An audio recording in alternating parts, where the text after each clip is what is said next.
اقرأ باسم ربك الذي خلق خلق الإنسان من علق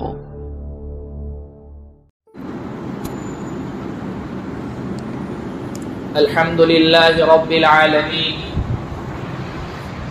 والعاقبة للمتقين والصلاة والسلام على سيد الأنبياء والمرسلين صلى الله تعالى عليه وعلى آله وصحبه أجمعين ومن تبعهم بإحسان إلى يوم الدين. أما بعد، أعوذ بالله من الشيطان الرجيم. بسم الله الرحمن الرحيم. والفجر وليال عشر والشفع والوتر والليل إذا يسر هل في ذلك قسم لذي حجر. صدق اللہ العظیم.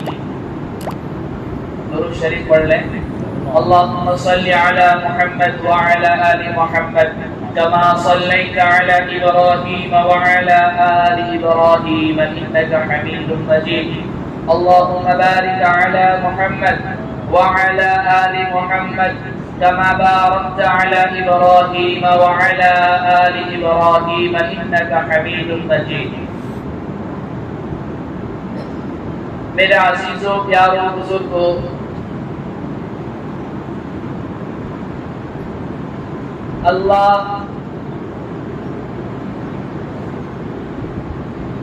اللہ کے رسول پر ایمان رکھنے والے میرے دین عظیم بھائیوں،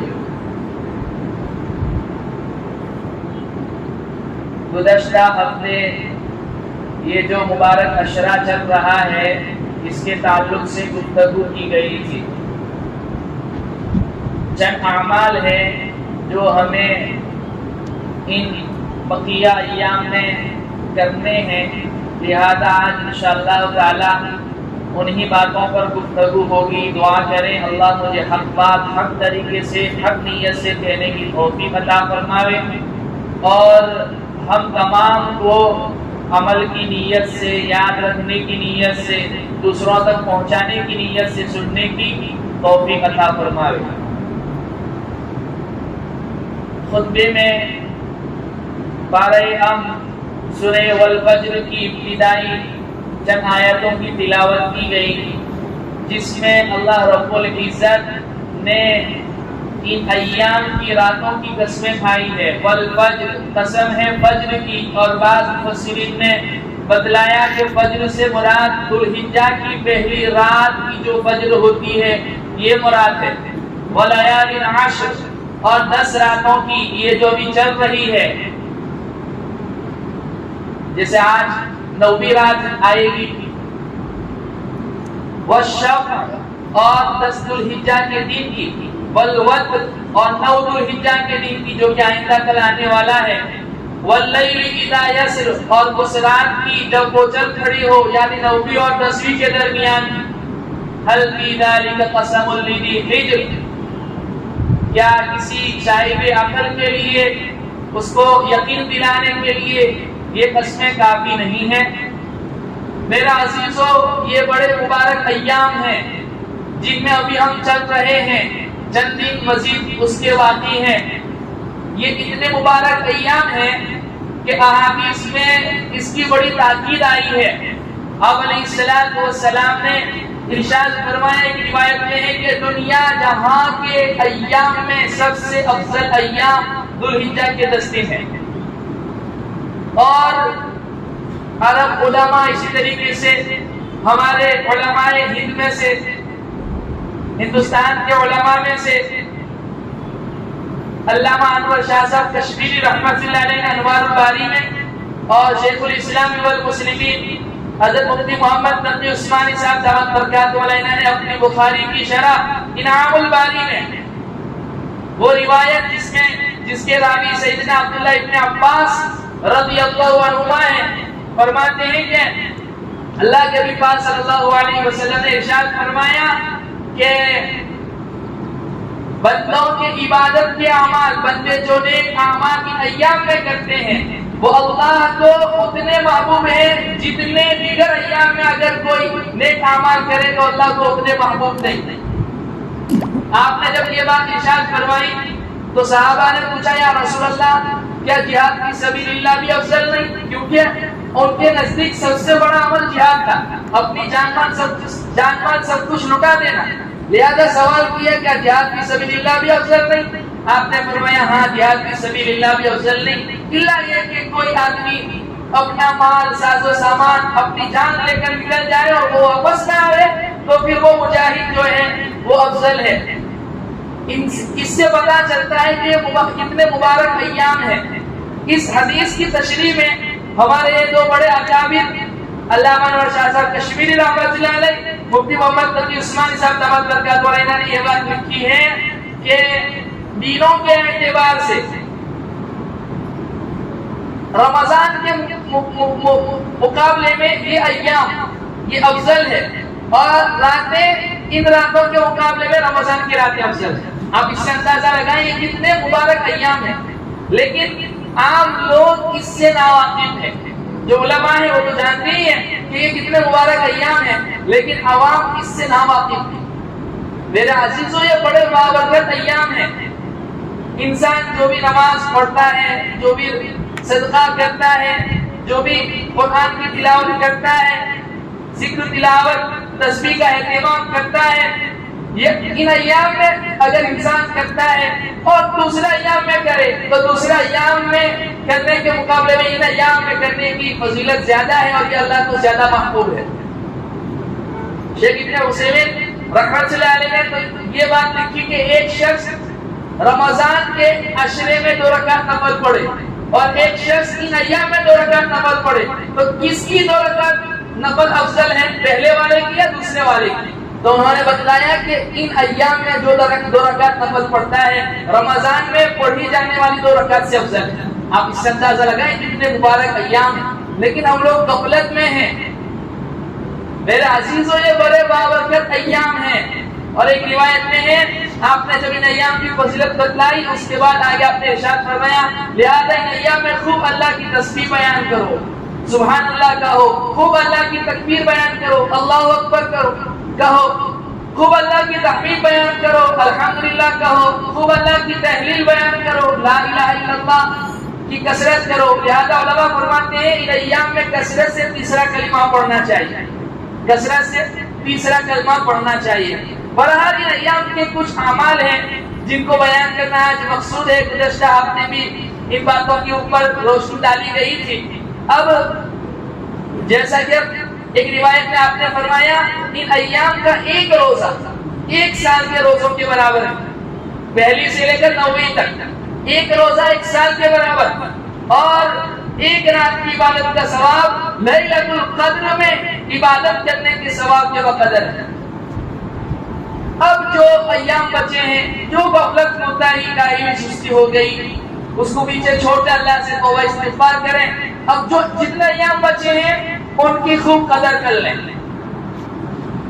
اور ان ایام کی فضیلت کیوں ہے علماء بتلاتے ہیں کہ ایک تو اس میں جو ہے روزے ہیں، پھر رات کی عبادت ہے، حج جیسی عظیم عبادت اس میں ہے، قربانی جیسی عظیم عبادت اس میں ہے، عرفہ کا روزہ ہے، تکبیرات تشریق ہے، اتنے سارے نیک اعمال ان ایام میں جمع ہوتے ہیں، اس لیے ان ایام کی فضیلت بہت زیادہ ہے۔ اب آئندہ کل 9 ذو الحجہ ہے، اور 9 ذو الحجہ کو عرفہ کا روزہ ہے، یہ کتنا عظیم روزہ ہے۔ آپ نے ارشاد فرمایا، سیدنا ابو قتادہ رضی اللہ عنہ غالباً راوی ہے، فرماتے ہیں اللہ کے نبی پاک صلی اللہ علیہ وسلم نے ارشاد فرمایا صیام یوم عرفہ احتسب علی اللہ ان یکفر السنة التي قبلہ والسنة التي بعدہ، او کما قال علیہ الصلاۃ والسلام کہ عرفہ کے روزے کے متعلق میرا گمان ہے، میرا خیال ہے 1 سال پچھلے 1 سال آنے والے گناہوں کا وہ کفارہ بن جائے۔ اور حاجیوں کے لیے اس دن بڑی عبادت وقوف عرفہ ہے، اور غیر حاجیوں کے لیے اس دن کی بڑی عبادت دن کا روزہ ہے۔ اس لیے میرے عزیزو موسم ٹھنڈا ہے اور اللہ نے طاقت دی ہو، استطاعت دی ہو تو آئندہ کل کا روزہ ضرور رکھیں۔ بڑا بابرکت ایام ہے اور شیطان سب سے زیادہ ذلیل عرفہ کے دن ہوتا ہے۔ اللہ رب العزت کی رحمتوں کو دیکھ رہا ہوتا ہے کہ میری سال بھر کی محنت ضائع ہو رہی ہے، میری زندگی بھر کی محنت ضائع ہو رہی ہے۔ سب سے زیادہ اپنا سر پیٹتا ہے، سب سے زیادہ کمزور ہو جاتا ہے، سب سے زیادہ روتا ہے۔ میرے عزیزو، عرفہ کا دن بہت بڑا دن ہے۔ مجھے اچھی طریقے سے یاد ہے ہمارے یہاں جب بقرعید کی چھٹیاں ہوتی تھی مدرسے میں، تو جب یہ عشرہ شروع ہوتا تھا تو ہمارے استاد محترم مفتی محمد صاحب بندی دامت برکات علیہ بیان فرماتے تھے طلباء، ان ایام کی فضیلت کو بیان کرتے تھے۔ بہت سارے طلباء وہ ہوتے تھے جو پورے 9 دن کے روزے رکھتے تھے، کچھ 90 کا ہی رکھ لیتے تھے۔ جب یہ حدیث بیان کرتے تھے اس کے بعد ایک عجیب نکتہ ہمارے حضرت بیان کرتے تھے کہ دیکھیں اس حدیث میں آپ نے ارشاد فرمایا کہ یہ روزہ ایک سال پچھلے ایک سال آنے والے گناہوں کا کفارہ بنتا ہے۔ اس سے پتہ چلتا ہے یہ بات کسی حدیث میں نہیں ہے، انہوں نے اپنی طرف سے یہ بات کہی تھی، کیونکہ علماء کا علم وہاں تک جاتا ہے جہاں تک ہماری نظریں نہیں جاتی۔ تو ہمارے حضرت فرماتے تھے کہ اس حدیث میں بتلایا گیا کہ ایک سال پچھلے ایک سال آنے والے گناہوں کا یہ روزہ کفارہ بنتا ہے۔ اگر کسی شخص کو اللہ رب العزت نے یہ روزہ رکھنے کی توفیق دی، اللہ کی ذات سے قوی امید ہے کہ اس کو مزید ایک سال کی زندگی ملنے والی ہے، تبھی تو آنے والے ایک سال کے گناہوں کا کفارہ بنے گا۔ اور یہ سمجھنے والی بات ہے، اس لیے یہ روزہ بڑا اہم ہے، اس روزے کو ضرور رکھیں۔ موسم الحمدللہ ہمارے یہاں ٹھنڈا ہو گیا ہے، گرمی نہیں ہے، اللہ نے طاقت دی ہو، استطاعت دی ہو تو روزہ ضرور رکھیں۔ البتہ یہ نفلی روزہ ہے، فرض روزہ نہیں ہے، لہذا رکھنے والے نہ رکھنے والوں کو نکیر نہ کریں۔ ہم لوگ کیا کرتے ہیں، نماز پڑھنے آ جاتے ہیں، کبھی اللہ نے کچھ توفیق دے دی تو دوسروں کو حقارت کی نگاہ سے دیکھتے ہیں۔ ایک تو ہے افسوس ہو، دل میں غم ہو کہ میرا یہ بھائی نماز کو نہیں آ رہا ہے، میرا بھائی یہ روزہ نہیں رکھ رہا ہے، میرا یہ بھائی نیک اعمال نہیں کر رہا ہے، یہ اچھی چیز ہے۔ اور دوسرا حقارت کی نگاہ سے دیکھنا، کیسا آدمی ہے، نماز بھی نہیں پڑھتا، روزہ بھی نہیں رکھتا۔ یہ بڑی خطرناک چیز ہے۔ شیطان بڑا پکا کھلاڑی ہے، پہلے تو انسان کو عمل کرنے سے روکتا ہے، جب انسان عمل کر لیتا ہے تو اس کو بگاڑنے کی کوشش میں لگا رہتا ہے۔ لہذا کسی کو حقارت کی نگاہ سے نہ دیکھیں، نفل روزہ ہے، نفل روزہ ہے۔ اللہ نے ہدایت دی ہو، اللہ نے توفیق دی ہو، اللہ کا شکر ادا کریں۔ اور جو لوگ نہیں رکھ رہے ہیں وہ کوئی گنہگار نہیں ہے، لیکن اس روزے کی بڑی فضیلت ہے، آپ نے کبھی نہیں چھوڑا سوائے حج کے دن کے۔ جس نے آپ نے حج کیا، حاجیوں کے لیے روزہ نہیں ہے، اسی لیے ام فضل رضی اللہ عنہا نے چیک کرنے کے لیے کہ کیا آپ کا روزہ ہے، دودھ کا پیالہ بھیجا، اور آپ نے اپنی اونٹنی پر سوار ہوتے ہوئے دودھ کا پیالہ سب کے سامنے بھی تاکہ لوگوں کو پتا چل جائے کہ حاجی کو روزہ نہیں رکھنا ہے، یہ روزہ غیر حاجیوں کے لیے، ہمارے لیے۔ تو ایک کام آئندہ کل کا عرفہ کے دن کا روزہ ہے۔ اچھا، اس میں چونکہ سوشل میڈیا کا دور ہے، کچھ نت نئے طرح کی اسکالرز آتے رہتے ہیں روزانہ مارکیٹ میں۔ کسی نے بدلا دیا کہ بھائی یہ روزہ تو وہاں کے اعتبار سے رکھنا ہے، یہاں کے اعتبار سے نہیں رکھنا ہے، وہ غلط ہے۔ تو پھر وہاں کے اعتبار سے سحری بھی کرو، وہاں کے اعتبار سے جو ہے افطار بھی کرو، وہاں کے اعتبار سے نماز بھی پڑھو۔ تم جہاں رہتے ہو اسی جگہ کا اعتبار ہو، تم جہاں رہو گے اسی جگہ۔ یہی وجہ ہے کہ وہاں تو کل آئندہ کل 10 ذو الحجہ ہے سعودیہ میں، تو سعودیہ کا رہنے والا 9 ذو الحجہ کو یہاں قربانی کرائے تو اس کی قربانی درست نہیں ہوگی۔ کیوں کہ وہاں پر تو جو ہے قربانی کا وقت شروع ہو گیا، لیکن جس جگہ جانور ہے وہاں ابھی قربانی کا وقت شروع نہیں ہوا، لہذا قربانی کا جانور جہاں ہو وہاں پر بھی وقت کا شروع ہونا ضروری ہے۔ لہذا ہمارے اپنے روزے، اپنی نمازیں ہیں، اپنی ساری چیزیں ہیں، تو پھر عرفہ کے روزے کے لیے الگ کیوں؟ رمضان کے روزے، عید وغیرہ ساری چیزیں ہم یہاں کے اعتبار سے کرتے ہیں، اس لیے ہمیں یہی کے اعتبار سے رہنا چاہیے۔ تو عرفہ کا روزہ 9 ذو الحجہ کا روزہ آئندہ کل ہے، اللہ رب العزت نے توفیق دی ہو تو اس کو ضرور رکھنا چاہیے، اور اپنے گھر والوں کو بھی بتلائیں اس روزے کی فضیلت، اس کی اہمیت۔ اچھا، دوسرا کام اس میں جو ہے وہ تکبیرات تشریق کا پڑھنا ہے۔ آئندہ کا 9 ذوالحجہ ہے، فجر کی نماز سے لے کر 13ویں ذوالحجہ یعنی بدھ کے دن کی عصر کی نماز تک ان تکبیرات کا ایک مرتبہ پڑھنا یہ واجب ہے، اور اس میں مضمون یہ ہے کہ مردوں کے لیے زور سے ہے، عورتوں کے لیے آہستہ سے ہے، اور یہ تکبیرات مردوں کے لیے بھی واجب ہے، عورتوں کے لیے بھی واجب ہے، امام ہو تو امام کے لیے بھی ہے، مقتدی کے لیے بھی ہے، مسبوق یعنی جس کی امام کے پیچھے 1-2-3 رکعت چھوٹ گئی ہو اس کے لیے بھی ہے، اسی طریقے سے منفرد یعنی تنہا نماز پڑھنے والا اس کے لیے بھی یہ تکبیرات ہے۔ ہر نماز کے بعد 23 نمازوں کے بعد ایک مرتبہ بلند آواز سے پڑھنا واجب ہے، اور عورتوں کے لیے یہ ہے کہ ان کے لیے یہ ہے کہ وہ آہستہ آواز سے پڑھے۔ مفتی تقی صاحب عثمانی دعوت برکات والینہ نے بڑی پیاری بات لکھی ہے کہ عام مد حضرات کو جو ہے امام صاحب کے پڑھنے کی وجہ سے، مؤذن صاحب کے پڑھنے کی وجہ سے، کسی مقتدی کے زور سے پڑھنے کی وجہ سے یاد آ جاتا ہے اور ہم پڑھنا شروع کر دیتے ہیں، لیکن عام مدن ہماری مستورات، ہماری عورتیں اس واجب سے غفلت میں رہتے ہیں، لہذا ان کو اس پر عمل کرانے کی آسان ترتیب یہ ہے کہ عورتیں ہماری گھر کے جس کونے میں، جس کمرے میں نماز پڑھ رہی ہے وہاں پر یہ تکبیرات لکھ کر لٹکا دیں، تاکہ نماز کے بعد فوراً اس کو یاد آ جائے کہ مجھے یہ تکبیرات بھی پڑھنی تھی۔ ٹھیک ہے، بتلائیں گے اپنی مستورات کو، اپنے گھر کے عورتوں کو بتلائیں گے، ماؤں بہنوں کو بتلائیں، ضرور بتلائیں، کیونکہ ان کے لیے بھی واجب ہے، اور اگر پڑھنا بھول جائے تو پھر اس کی قضا نہیں ہے، پھر توبہ استغفار ہے تاکہ گناہ لازم نہ آئے، لیکن ان کا پڑھنا واجب ہے، واجب کو چھوڑنا نہیں چاہیے۔ اور ایک بات یاد رکھیے، ہمارا یہ خیال ہے صرف ہمارے معاشرے میں یہی بات چلتی ہے کہ یہ تکبیرات صرف 9ویں سے لے کر 13ویں کی عصر تک پڑھنا ہے۔ امام بخاری رحمۃ اللہ علیہ نے مستقل باب باندھا ہے، سیدنا عبداللہ ابن عمر رضی اللہ عنہ، سیدنا ابو ہریرہ رضی اللہ عنہ، یہ دو بڑے جلیل القدر صحابہ کا عمل بتلایا ہے کہ جب ذوالحجہ کا چاند نظر آتا تو یہ بازار میں چلے جاتے اور زور زور سے ان تکبیرات کو پڑھتے تھے، اور ان کے یاد دلانے کی وجہ سے دکاندار بھی آپس میں زور زور سے یہ تکبیرات پڑھتے تھے۔ لہذا علماء نے صحابہ کے اس عمل کی بنیاد پر لکھا ہے کہ ان تکبیرات کا پہلی ذوالحجہ سے لے کر 8ویں ذوالحجہ تک پڑھنا یہ سنت ہے، اور 9ویں سے لے کر 13ویں کے عصر تک پڑھنا یہ واجب ہے۔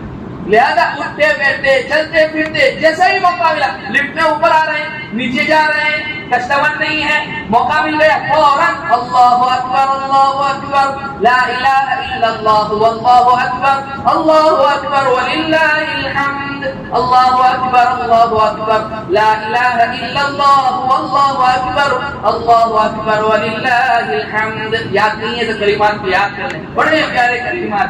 اللہ رب یہ کیوں چاہ رہے ہیں؟ اللہ چاہ رہے ہیں اس کی کبریائی گونجے، اس کی کبریائی بلند ہو، لوگ اس کی بڑائی بیان کریں، اللہ کو اس کی بڑائی بیان کرنا بہت پسند ہے، لہذا ان ایام میں جو ہے اللہ کی خوب کبریائی بیان کریں، خوب اللہ کی تحمید بیان کریں، خوب اللہ کی تحلیل بیان کریں۔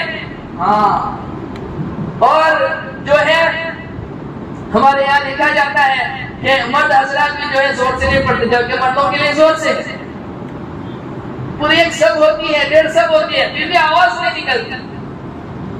مفتی اعظم پاکستان مفتی محمد شفیع صاحب رحمۃ اللہ علیہ کو متعلق ان کے بیٹے مفتی تقی صاحب لکھتے ہیں کہ ہمارے والد صاحب اس سے روح فرمایا کرتے تھے کہ ہمارے یہاں ہر چیز میں الٹی کا کیا بیٹھی ہے، جہاں کہا آہستہ سے کرو دعا آہستہ سے مانگنی ہے وہاں پر زور زور سے مانگتے ہیں، اور جہاں کہا زور سے کہو وہاں پر آواز ہی نہیں نکلتی، کہ یہ شوکت اسلام کا مظاہرہ ہے۔ اللہ چاہتے ہیں کہ ہر نماز کے بعد تکبیرات سے، اللہ کی کبریائی سے، اللہ کی بزرگی سے تمہاری مسجدوں میں آوازیں گونجیں اور مسجدیں آوازوں سے گونج اٹھیں، لیکن ہمارے یہاں آواز ہی نہیں نکلتی۔ لہذا مرد حضرات کے لیے مسنون یہ ہے کہ زور سے کہیں، اور عورتوں کے لیے آہستہ سے کہنا ہے، ان کو زور سے نہیں کہنا ہے، لیکن تکبیرات کا پڑھنا ان کے لیے بھی واجب ہے۔ یاد رکھیے امام کے لیے بھی، مقتدی کے لیے بھی، مسبوق یعنی جس کی 1-2-3 رکعت چھوٹ گئی ہو، منفرد یعنی تنہا نماز پڑھنے والا، سب کے لیے ان تکبیرات کو پڑھنا 23 نمازوں کے بعد واجب ہے۔ البتہ اچھا فقہاء نے یہ بھی لکھا ہے کہ عید الاضحیٰ میں نماز پڑھنے آنے کے لیے اور گھر جانے کے وقت جو ان تکبیرات کو پڑھنا ہے اس میں بھی بلند آواز سے پڑھنا مسنون ہے. عید الاضحیٰ کے دن بلند آواز سے پڑھنا مسنون ہے، عید الفطر میں آہستہ آواز سے پڑھنا مسنون ہے. لہذا عید الاضحیٰ کی نماز کے لیے جب آ رہے ہوں، جب عید کی نماز پڑھ کے جا رہے ہوں، اس وقت بھی بائک کے اوپر، گاڑی کے اوپر یا پیدل آ رہے ہوں تو پیدل زور زور سے اللہ کی کبریائی بیان کریں. تو دوسرا عمل تکبیر تشریق. پہلا عمل عرفہ کا روزہ، دوسرا عمل تکبیر تشریق. اور تیسرا عمل کیا ہے؟ تیسرا عمل کہ عید الاضحیٰ کی جو رات ہوتی ہے بڑی پیاری رات، 90 اور 10 کی رات کی بھی اللہ نے قسم کھائی. اس وقت اللہ سے خوب مانگیں، ہمارے حالات کو اللہ کے سامنے پیش کریں، سب کے لیے دعائیں مانگیں. میں ہمیشہ یہ بات کہتا ہوں کہ ہم جو ہے نا دعاؤں میں تنگی پیدا کرتے ہیں، اللہ صرف مجھے ہی دے، مجھے ہی دے. ارے اللہ بڑے سخی ہیں، سب کے لیے مانگو، اللہ سب سے پہلے تمہیں دے دے. ہمارے حضرت کہتے تھے اگر تمہیں اپنی دعا قبول کروانی ہے اس کا نسخہ کیا ہے؟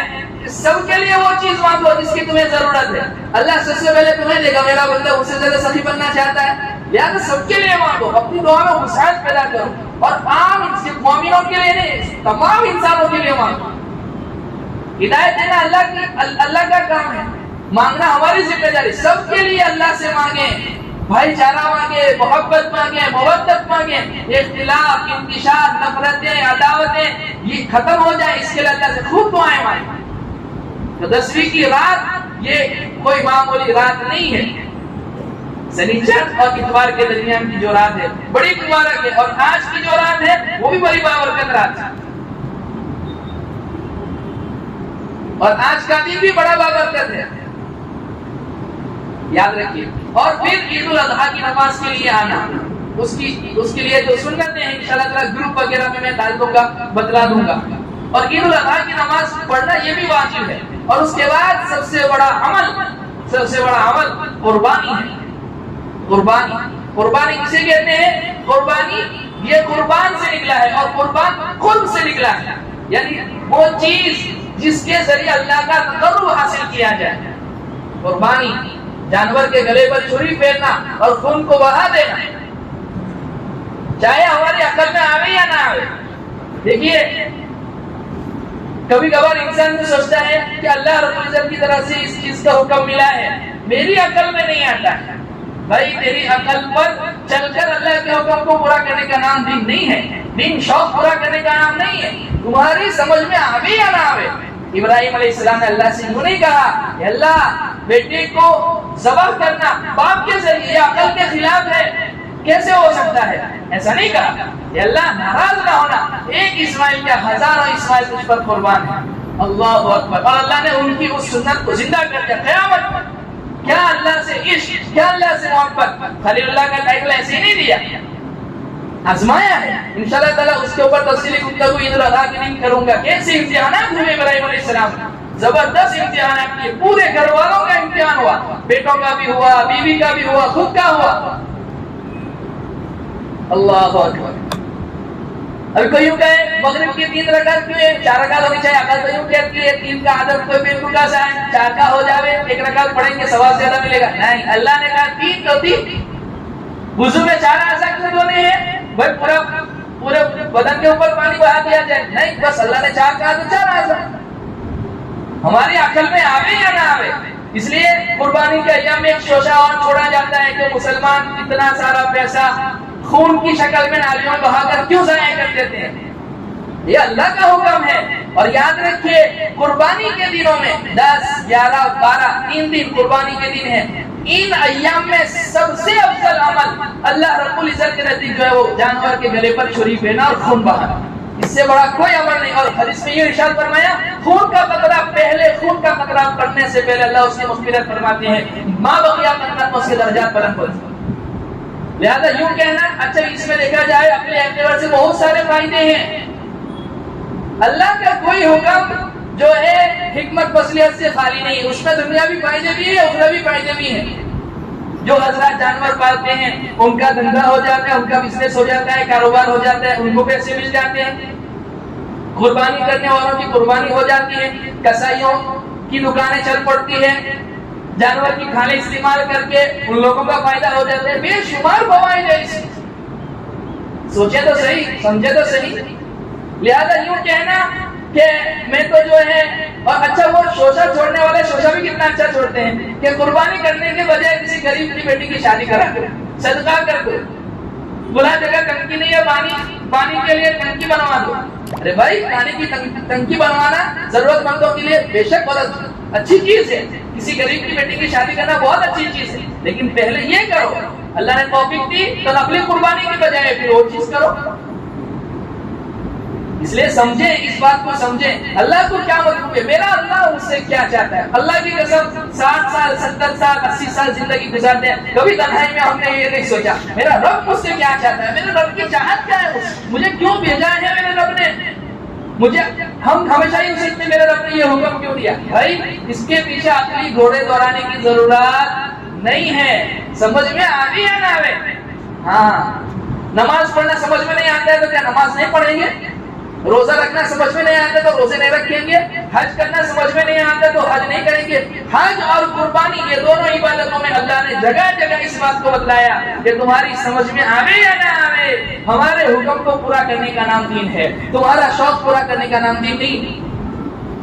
لہذا جن حضرات کے اوپر قربانی واجب ہے وہ قربانی کریں. قربانی کس پر واجب ہے؟ آدمی مسلمان ہو, عاقل ہو, بالغ ہو, صاحب نصاب ہو. صاحب نصاب کا کیا مطلب؟ موٹے لفظوں میں بات بتا دوں کہ آج کی ڈیٹ کے اعتبار سے کسی انسان کے پاس 35,500 روپے ایسے ہیں جو ضرورت اصلیہ سے زائد ہے, قرض وغیرہ سے خالی ہیں, چاہے اس کے اوپر سال گزرا ہے نہیں گزرا ہے, چاہے وہ مال ایسا ہے کہ اس میں بڑھنے کی صلاحیت ہے یا نہیں ہے, ایسے شخص کے اوپر قربانی واجب ہے. یا تو 35,500 روپے کیش کی شکل میں ہو, یا گولڈ کی شکل میں ہو, یا سلور کی شکل میں ہو, یا 35,500 روپے کا گھر میں ضرورت اصلیہ سے زائد سامان ہو, اس کے اوپر بھی قربانی واجب ہے. زکوٰۃ کے واجب ہونے کے لیے سال کا گزرنا ضروری ہے, مال کا بڑھنے والا ہونا وہ بھی ضروری ہے. قربانی کے واجب ہونے کے لیے سال کا گزرنا, مال کا بڑھنے والا ہونا ضروری نہیں ہے. کوئی انسان ایسا ہے عید الاضحیٰ کی رات سے پہلے غریب تھا, عید الاضحیٰ کی صبح کے وقت اس کے پاس 35,500 روپے آ گئے, یا اتنا سونا آ گیا, یا اتنی شادی آ گئی, یا اتنے روپے کا مال آ گیا, تو ایسے شخص کے اوپر قربانی واجب ہے, یاد رکھیے. اور اکثر لوگوں کے اوپر قربانی واجب ہوتی ہے لیکن ہم قربانی نہیں کرتے, یہ کہتے ہیں کہ ہمارے پاس کیش نہیں. اور ایک بات یاد رکھیے, قربانی کے ایام میں اگر آپ نے قربانی نہیں کی تو پھر بعد میں اس کی قضا کیا ہے کہ ایک بکرا یا بکری زندہ صدقہ کرنا ہے, پھر اس کا گوشت بھی تم نہیں کھا سکتے, غریبوں میں صدقہ کرنا. کوئی بات نہیں, تمہارے پاس پورا بکرا لینے کی گنجائش نہیں ہے, اللہ نے شریعت میں گنجائش دی ہے, بڑے جانور میں حصہ لے لو لیکن قربانی کر دو. تو یاد رکھیے اس بات کو, قربانی کس پر واجب ہے. دوسری چیز کہ ایک مسئلہ جو چلتا ہے کہ گھر کا ایک بڑا یعنی باپ اگر ایک قربانی سب کی طرف سے کرے تو کافی ہو جاتی ہے. کیسے کافی ہو جائے گی؟ باپ اگر میری طرف سے نماز پڑھ لے تو کافی ہو جائے گی, باپ اگر گھر والوں کی طرف سے حج کر لے تو کافی ہو جائے گی. ارے بھائی, ہر آدمی کے اوپر اس کے خود کے اعمال ہے, اس کی نماز, اس کی قربانی, اس کی زکات, اس کا حج, اس کے روزے. اس لیے یہ جو چل پڑی ہے بات کہ گھر میں ایک بکرا باپ سب کی طرف سے کرتے تو کافی ہو جاتا ہے, کافی نہیں ہوتا ہے. ہر آدمی کی اپنی قربانی ہے. شوہر مالدار ہے اس کے اوپر بھی قربانی ہے, بیوی مالدار ہے اس کے اوپر بھی قربانی واجب ہے. اولاد بالغ ہے, کما رہی ہے یا کما نہیں بھی رہی ہے, باپ نے ان کے اکاؤنٹ میں پیسے رکھے ان کو مالک بنا کر ان کے اوپر بھی قربانی واجب ہے. گھر کے ہر فرد جو بالغ ہو گیا ہو اس کے اوپر دیکھا جائے گا اس کے پاس نصاب کے بقدر مال ہے یا نہیں, مال ہے اس کے اوپر قربانی. ہاں, اگر ہر ایک کے لیے بکرا ذبح کرنے کی گنجائش نہیں تو گھر میں ایک بکرا لانا چاہتے ہیں 1 لاکھ لے آئے, پھر بعد میں ماں بچہ کی طرف سے جو ہے بڑے جانور میں حصہ لے لیں. لیکن یہ جو چل پڑا ہے کہ ایک بکرا سب کی طرف سے کافی ہوتا ہے, وہ کافی نہیں ہوتا. اسی طریقے سے میت کی طرف سے بھی آپ قربانی کر سکتے ہیں, آپ علیہ الصلوۃ والسلام کی طرف سے بھی قربانی کر سکتے ہیں. اسی طریقے سے مرحومین کی طرف سے قربانی آپ اس طریقے سے بھی کر سکتے ہیں کہ ایک جانور ذبح کر کے یا ایک جانور میں حصہ لے کر یا ایک چند شرکاء آپس میں حصہ لے کر اس کا ثواب تمام مرحومین کو پہنچانا چاہے تو پہنچا سکتے ہیں. لیکن یہ کہ وہ جو ہے زندوں کی طرف سے بھی کافی ہو جاتا ہے, کافی نہیں ہوتا ہے. ہر آدمی کا اپنا حصہ ہے, ہر آدمی کا اپنا حصہ, اس بات کو یاد رکھیے. اسی طریقے سے جانور کیسا ہو؟ صحیح سالم ہو، تندرست ہو، عیبدار نہ ہو، کانا نہ ہو، مہنگا نہ ہو، لنگڑا نہ ہو، اسی طریقے سے زبان کٹا ہوا نہ ہو، دانت ٹوٹے ہوئے نہ ہو، کان کٹا ہوا نہ ہو، تم بریدہ نہ ہو، تم کٹی ہوئی نہ ہو. ہاں اگر تم تھوڑی سی کٹی ہوئی ہے تو چل سکتا ہے، کان تھوڑا بہت کٹا ہوا ہے تو چل سکتا ہے، دانت اگر ٹوٹے ہوئے ہیں کہ گھاس چارہ چلنے پر وہ قابل نہیں تو ایسا جانور نہیں چل سکتا. اللہ کو صحیح سالم تندرست جانور پیش کرو. لن ينال الله لحومها ولا دماؤها ولكن يناله التقوى منكم. اللہ کو نہ تو جانوروں کا گوشت پہنچتا ہے نہ خون پہنچتا ہے، بس اللہ کو تو یہ چاہیے تقوی. تم اللہ کو کیا پیش کر رہے ہو؟ یہ اچھا اس میں افراد تفریح ہوتی ہے. کچھ لوگ جان بچانے کے لیے جہاں حصہ سستا ہوتا ہے وہاں پر قربانی دیتے ہیں، حالانکہ وہ بڑے جانور، بڑے قیمتی جانور بھی خرید سکتے ہیں اور ان میں بھی حصہ لے سکتے ہیں، لیکن جان چھڑانے کے لیے کہیں 1000 ہے، کہیں 1200 ہے، کہیں 1500 ہے، جان چھڑانے کے لیے دے دیے. اللہ کو جواب دینا ہے. اور کچھ لوگ دکھلاوے کے لیے بڑے جانور کو خریدتے ہیں. اس بکرے کے اوپر اللہ کا نام ہے، اس گائے کے اوپر اللہ کا نام ہے، یہ موٹا ہے اور اس کے ایڈورٹائزنگ کرتے ہیں. اللہ کو یہ مطلوب نہیں ہے، اللہ کو یہ مطلوب نہیں ہے. ہاں تم کیا پیش کر رہے ہو؟ اپنی حیثیت کے مطابق پیش کرو، وہ اللہ کو مطلوب ہے. اور جیسا کہ کہا کہ اللہ نے گنجائش دی ہو تو اللہ کے حبیب پاک صلی اللہ علیہ وسلم کی طرف سے بھی جو ہے نا قربانی کرنی چاہیے. اللہ کے حبیب پاک صلی اللہ علیہ وسلم نے 2 سوپے ذبح کیے اور اپنی پوری امت کی طرف سے ذبح کیے. تو ہمارا بھی حق بنتا ہے کہ ہم بھی جو ہے اگر اللہ نے طاقت دی ہو، استطاعت دی ہو تو ہر سال اللہ کے حبیب پاک صلی اللہ علیہ وسلم کی طرف سے قربانی کریں. اچھا اس میں ایک غلطی یہ بھی کرتے ہیں کہ کچھ لوگ قربانی تو کرتے ہیں اپنی طرف سے نہیں کرتے ہیں، کبھی کرتے ہیں باپ کی طرف سے، کبھی نبی کی طرف سے کرتے ہیں، جبکہ ان کے اوپر خود پر بھی واجب ہوتی ہے. وہ کیا کہتے ہیں؟ ہم نے تو ان کی طرف سے کرتی نا. بھائی ہر ایک کے لیے جیسا کہ میں نے کہا اپنی قربانی چاہیے. تو اگر آپ کے پاس گنجائش نہیں ہے ہر ایک کے لیے مستقل ایک جانور خریدنے کی، ذبح کرنے کی، بکرا ذبح کرنے کی، خریدنے کی، تو پھر اس صورت میں بڑے جانوروں میں حصہ لے لیں. لیکن جو ہے اس فریضے سے جو ہے غفلت اور کاہلی اور سستی نہیں ہونی چاہیے. تو یہ چند گزارشات تھی جو آپ لوگوں کے سامنے عرض کرنی تھی. اللہ رب العزت ہم تمام کو کہنے سننے سے زیادہ عمل کی توفیق عطا فرمائے اور ان ایام میں کی جانے والی ہماری تمام مالی بدنی عبادات کو قبول فرمائے. وآخر دعوانا الحمدللہ رب العالمین.